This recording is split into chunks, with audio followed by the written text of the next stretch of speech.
Halo pemirsa GPR TV dari Sabang sampai Merauke, dari Miangas hingga Pulau Rote. Bertemu lagi bersama saya Mona Zarinisak dalam program Kominfo Newsroom.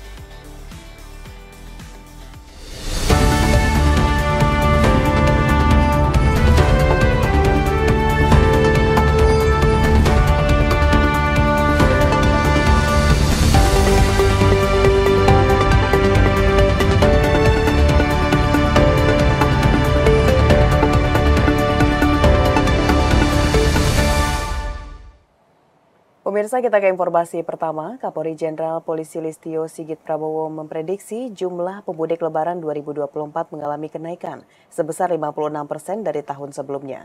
Untuk itu, pihaknya menyiapkan sejumlah strategi untuk mengamankan arus mudik dan balik. Salah satunya dengan melakukan pengecekan di jalur Banten hingga Jawa Timur.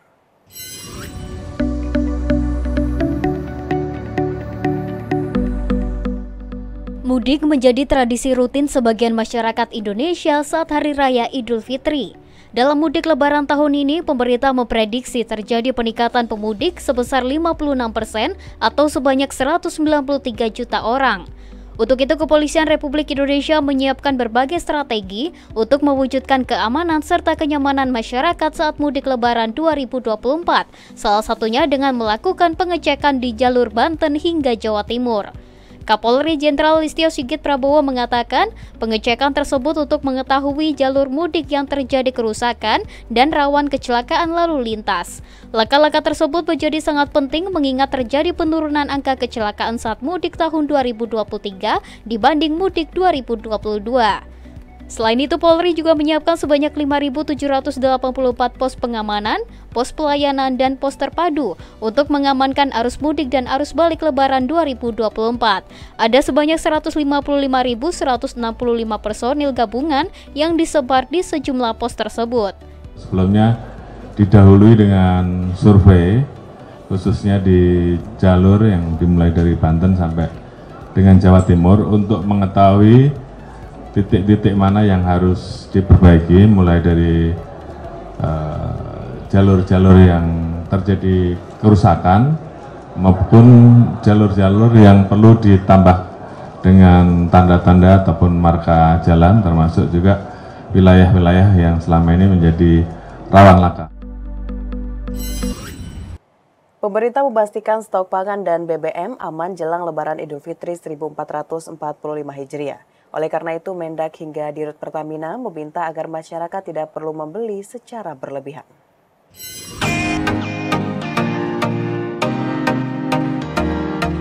Menteri Perdagangan Zulkifli Hasan memastikan stok bahan pokok aman dan tidak akan mengalami kenaikan menjelang Idul Fitri 1445 Hijriah. Karena itu, dia mengimbau masyarakat agar tidak khawatir dengan membeli bahan pokok secara berlebihan. Tak hanya itu, stok gula, beras, bawang, serta cabai menurut Mendak saat ini tersedia lebih dari cukup.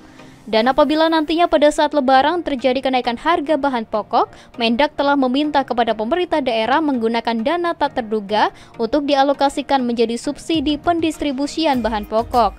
Hingga saat ini pemerintah masih memiliki cadangan beras sebanyak 1,2 juta ton. Kepala Badan Pangan Nasional menyebutkan untuk distribusi bahan pokok selama momen Lebaran tidak akan terlalu kendala karena Polri telah memberlakukan pengecualian pembatasan. Tetapi andai kata ya, karena dari satu daerah ke daerah lain Lebaran itu bisa mati dan sebagainya, harganya naik, maka kami sudah minta pemerintah daerah untuk mempergunakan bantuan cadang dan tidak terduga itu untuk subsidi transportasinya. Di kesempatan yang sama, Direktur Utama PT Pertamina Nike Widiawati memastikan persediaan bahan bakar minyak jelang arus mudik dan balik Idul Fitri 1445 Hijriah dipastikan cukup. Ia mengimbau masyarakat agar membeli BBM dalam jumlah yang sewajarnya. Dan ada dua ini mungkin yang perlu perhatikan untuk mempercepat proses transaksinya, gunakan yang cashless. Ya, kalau menggunakan uang cash kan nanti harus ada pengembalian dan sebagainya, gunakan cashless. Yang kedua, jika ada kendala apapun bisa call ke call center 135 dan kami tentu segera akan merespon. Pemirsa, Menteri Keuangan Sri Mulyani dalam konferensi pers APBN Kita edisi Maret 2024 melaporkan APBN hingga 15 Maret 2024 surplus sebesar 22,8 triliun rupiah atau setara 0,1% dari produk domestik bruto. Di kesempatan yang sama, Menteri Keuangan juga buka suara terkait aturan bawa barang ke luar negeri.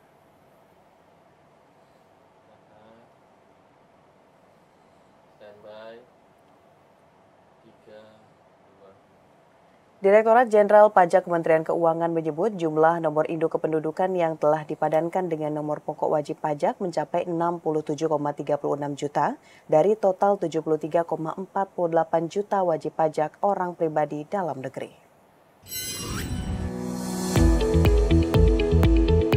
Direktur Jenderal Pajak Kementerian Keuangan Surya Utomo menyebut nomor induk kependudukan 67,36 juta wajib pajak sudah dipadankan dengan nomor pokok wajib pajak dari total 73,48 juta wajib pajak orang pribadi dalam negeri. Hal tersebut ia sampaikan dalam konferensi pers APBN Kita edisi Maret 2024. 11,7 juta NIK yang sebelumnya terkendala sistem pemadanan, kini 5,5 juta telah terpadankan secara sistem. Surya mengatakan selanjutnya akan terus berkoordinasi dengan Dukcapil untuk melakukan proses sisa pemadanan NIK dengan NPWP. Dari total 67.366.873 wajib pajak, NIK-nya sudah padan dari 73.482.564 WPOP dalam negeri. Jadi yang ditanyakan tadi terkait dengan 11,7 NIK yang selama ini kami sampaikan belum selesai pemadanannya, 5,5 juta sudah padan secara sistem. Pada kesempatan sebelumnya, Surya mengimbau masyarakat untuk segera melakukan pemadanan NIK menjadi NPWP agar data wajib pajak tercatat sebagai indikator saat implementasi Kortex System. Implementasi penuh NIK sebagai NPWP akan dilaksanakan pada 1 Juli mendatang. Hal ini tertuang dalam Peraturan Menteri Keuangan Nomor 136 Tahun 2023 tentang perubahan atas PMK Nomor 112 Tahun 2022 tentang NPWP orang pribadi, wajib pajak badan, dan wajib pajak instansi pemerintah. Pemadanan NIK dan NPWP secara mandiri dapat dilakukan wajib pajak secara daring melalui laman pajak.go.id. Layanan virtual juga tersedia untuk membantu wajib pajak yang mengalami kesulitan dalam melakukan pemadanan data dan informasi. Pemirsa, DPR RI menyetujui rancangan undang-undang tentang kesejahteraan ibu dan anak pada fase 1000 hari pertama kehidupan untuk dibawa pada rapat paripurna DPR RI untuk disahkan menjadi undang-undang. Menteri PPPA Bintang Puspayoga mengatakan bahwa RUU KIA ini perlu disahkan untuk memberikan hak cuti melahirkan bagi ibu pekerja dan cuti bagi suami yang mendampingi istrinya selama melakukan persalinan.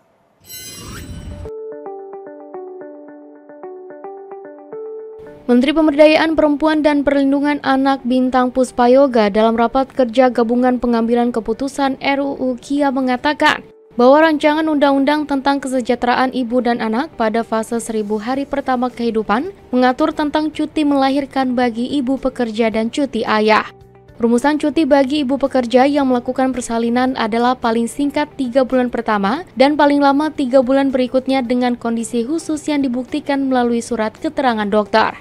Berdasarkan RUU tersebut, Bintang juga menjelaskan bahwa setiap ibu yang bekerja dan melaksanakan hak atas cuti melahirkan tidak dapat diberhentikan dari pekerjaannya, serta berhak mendapatkan upah secara penuh untuk 3 bulan pertama dan bulan keempat dan 75% dari upah untuk bulan kelima dan bulan keenam.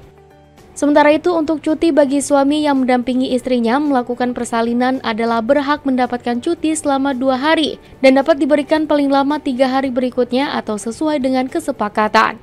Rumusan cuti bagi suami yang mendampingi istrinya melakukan persalinan adalah 2 hari dan dapat diberikan paling lama 3 hari berikutnya atau sesuai dengan kesepakatan.